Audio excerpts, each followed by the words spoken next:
suis avec la conseillère régionale, Madame Ghislaine Séné, ancienne maire d'Évêquemont et évidemment très connue dans le nord des Yvelines. Madame Séné, vous êtes donc candidate aux élections régionales, vous êtes tête des listes départementales ou régionales. Dites-moi, comment va votre campagne? Eh bien, écoutez, elle va très bien dans le contexte que l'on connaît. Hein. C'est une campagne qui est quand même compliquée, qui n'est pas habituelle.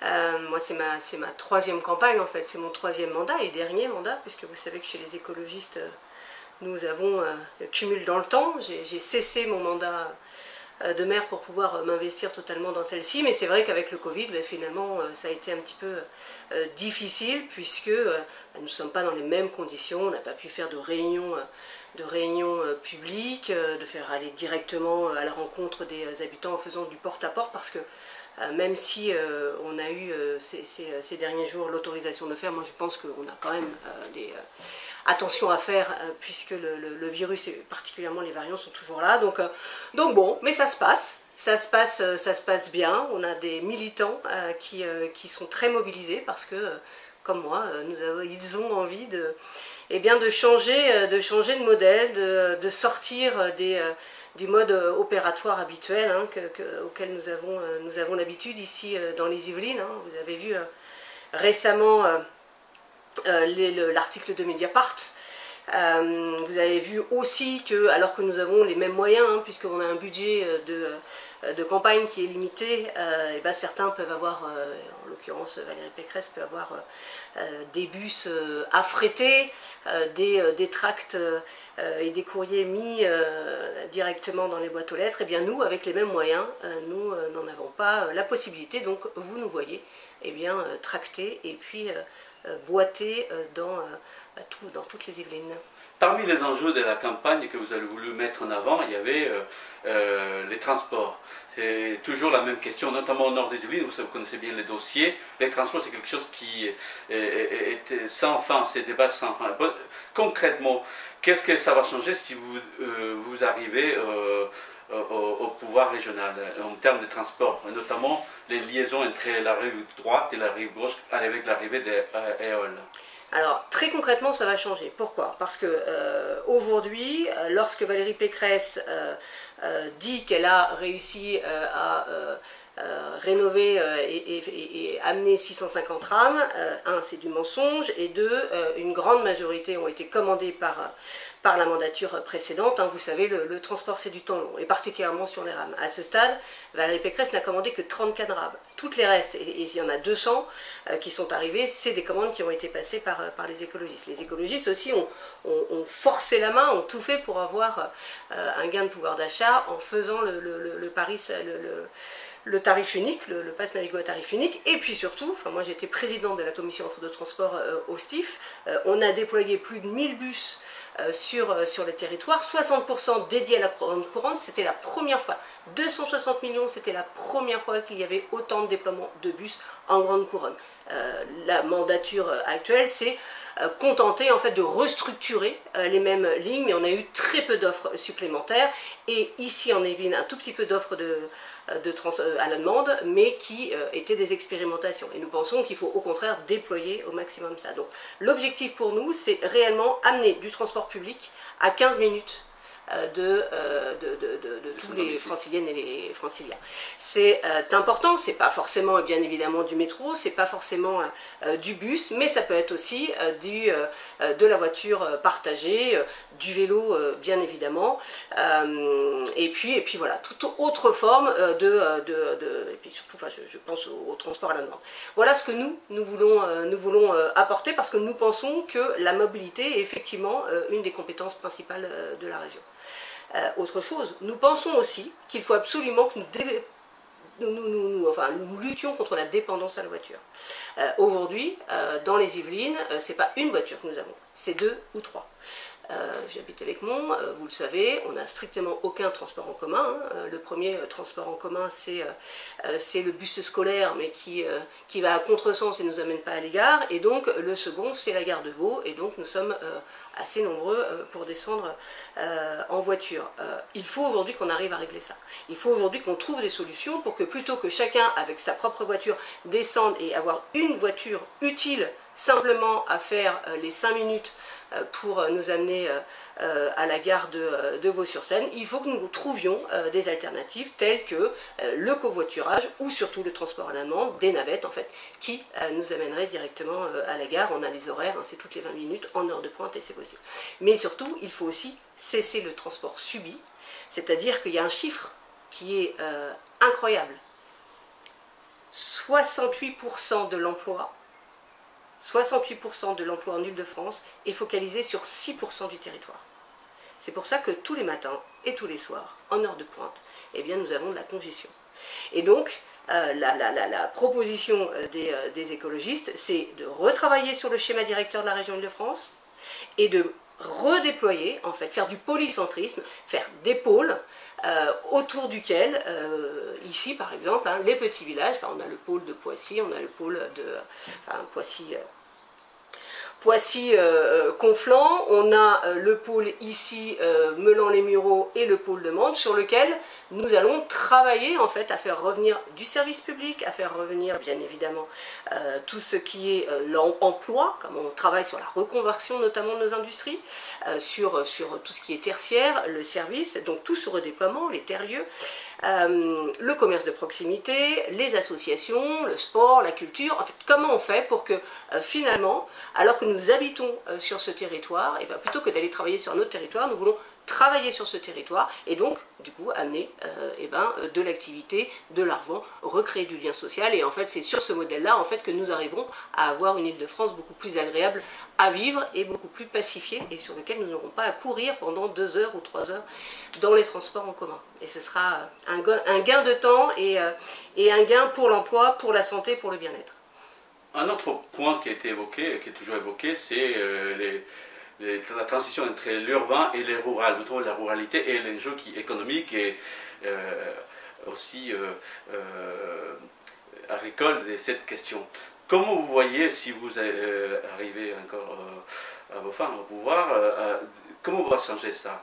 Parce qu'on nous dit que c'est inéluctable d'aller dans un sens unique. Le modèle économique nous conduit à grignoter petit à petit les terres agricoles, déserter les petites communes. Bref, on nous dit que c'est inéluctable, que c'est la seule manière de voir le monde. Non, c'est justement ce que nous ne souhaitons pas, et c'est sur lequel nous allons travailler. C'est-à-dire comment ramener l'activité au sein de nos communes, comment faire en sorte d'aider les nouvelles générations à pouvoir déployer des activités. Hein. Enfin, on sait aujourd'hui qu'il y a énormément de métiers qui se font au travers du numérique. Ça, ce sont des choses que nous pouvons vraiment travailler à l'échelle des communes, hein, des collectivités. Je crois que GPSEO a vraiment un rôle à jouer, le département a également un rôle à jouer, et la région, qui est vraiment chef de file en développement économique, a la capacité aussi de pouvoir apporter des réponses. Nous, on le voit bien aujourd'hui dans nos petits villages, lorsque on a un agriculteur qui fait de la vente directe, ou comme par exemple, encore, je le cite parce que c'est là où j'habite, mais à Évêquemont, on a Equalis qui vient maintenant avec un camion tous les mardis, on a un food truck qui vient plusieurs soirs pour amener en fait de la nourriture, et des repas, tout fait, avec des menus très sympas. Et bien les gens adhèrent, les gens sont contents de pouvoir consommer sur place plutôt que d'aller courir au supermarché du coin. En fait, c'est vraiment ce que veulent la population aujourd'hui, c'est de pouvoir vivre ensemble et de pouvoir consommer sur place sans avoir aller à sa voiture et courir partout. Mais pour ça, il faut ramener les associations sportives, il faut pouvoir donner les moyens en fait à toutes les bonnes volontés pour créer de l'activité là où on habite. Et puis surtout, ça veut dire qu'on ne va pas consommer ailleurs, ça veut dire que l'argent reste sur le territoire. Et ça c'est primordial. D'accord. Vous n'avez pas parlé d'agriculture. Alors, j'ai pas parlé d'agriculture, mais la relation ville-campagne, en fait, ça se fait au travers des PAT, ce qu'on appelle les plans alimentaires territoriaux. Il y en a un qui est fait aujourd'hui à Cergy-Pontoise. Je suis vice-présidente à l'environnement au parc naturel régional du Vexin français. Il y a vraiment un travail qui est fait entre le parc et donc la partie valdoise avec Cergy. J'espère que GPSEO va faire son PAT et sur lequel, eh bien, le rural ici, particulièrement dans le nord des Yvelines et la vallée de Seine, peut tout à fait travailler avec l'urbain et le rural peut vraiment travailler en local en fait et faire en sorte que nous puissions consommer et amener dans les villes urbaines eh bien, la production de nos agriculteurs qui sont nombreux ici dans les Yvelines. Maintenant, on a depuis ce matin, une rafale des chiffres, notamment des sondages qui ont été faits dans l'ensemble de la France, et en particulier en Ile-de-France. On voit que vous, les écologistes, les écologistes, n'êtes pas bien placés. Et notamment, Madame Pécresse sortirait vainqueur. Quelle est votre impression de ces sondages qui ne sont pas géniaux pour vous? Alors c'est pas ça, mais en fait il faut rappeler un peu les faits. C'est-à-dire qu'au premier tour, nous sommes sur un scrutin de liste. Au premier tour, toujours la gauche part séparée, puisque nous sommes 3 listes. Et donc quand on fait la somme des 3 listes, on s'approche très vite quand même du résultat du premier tour de Valérie Pécresse, qui, s'il y a une caniculaire, en fait, si elle vraiment tient sa parole, c'est-à-dire qu'elle ne se rapprochera pas ni d'En Marche ni du RN, eh bien en fait, elle a très peu de dynamique qui va être autour d'elle au second tour. Nous, on peut créer cette dynamique-là. Il faut se rappeler également qu'en 2015, nous avons fait 8%. Aujourd'hui, nous sommes à 12%. Si on se réfère au sondage des Européennes en 2019, nous étions dans les sondages à 8%, la réalité c'est que nous avons fait 15%. Moi je suis convaincue que nous ferons beaucoup plus que les 12%. Donc ça fait une surprise heureuse. Moi je pense que nous allons créer une surprise. Et surtout, nous travaillons aujourd'hui avec les autres groupes d'opposition aujourd'hui pour pouvoir se rassembler au second tour et créer cette dynamique. Les Français demandent à ce que la gauche se rassemble. Eh bien, nous allons le faire et nous allons voir si effectivement, quand on se rassemble, ça va être payant. Ça va être un premier test pour les présidentielles et nous verrons si effectivement le rassemblement crée cette dynamique. Ensuite, il y a une chose qui est un fait, c'est que Valérie Pécresse profite du contexte actuel. Elle y met beaucoup de moyens et elle utilise, et on l'a déjà dit et déjà dénoncé, les moyens de la région pour pouvoir faire campagne. Nous avons saisi et nous pensons que dans ce cadre-là, il est difficile effectivement, et particulièrement sur la communication, de pouvoir faire armes égales avec elle. Mais moi je pense que les Franciliennes et les Franciliens ne sont pas dupes. Je pense que beaucoup critiquent aujourd'hui le politique. Donc c'est le moment d'aller voter pour un autre projet, pour une alternative, et en tout cas démontrer que et les sondages et le fait qu'il va y avoir aujourd'hui qu'un électeur sur 2 qui va voter, même moins d'un électeur sur 2 qui va aller voter. Ça veut dire que si vous arrivez à convaincre une personne qui avait décidé de ne pas voter, à aller voter pour les écologistes, eh bien nous pouvons remporter.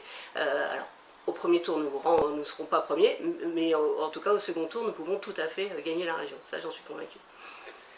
Donc, si on se projette un peu dans l'avenir, admettons que vous gagnez, très bien, mais dans le cas contraire, si vous perdez, qu'est-ce que vous allez faire?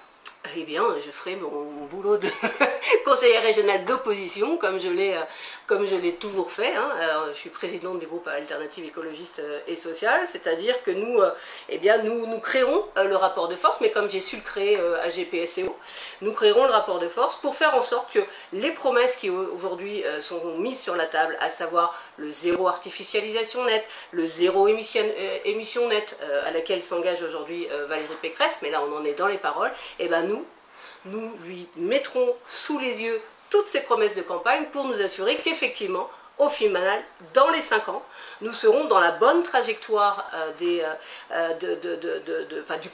plan climat, qui aujourd'hui n'a pas du tout été respecté, et nous ferons ce travail au quotidien.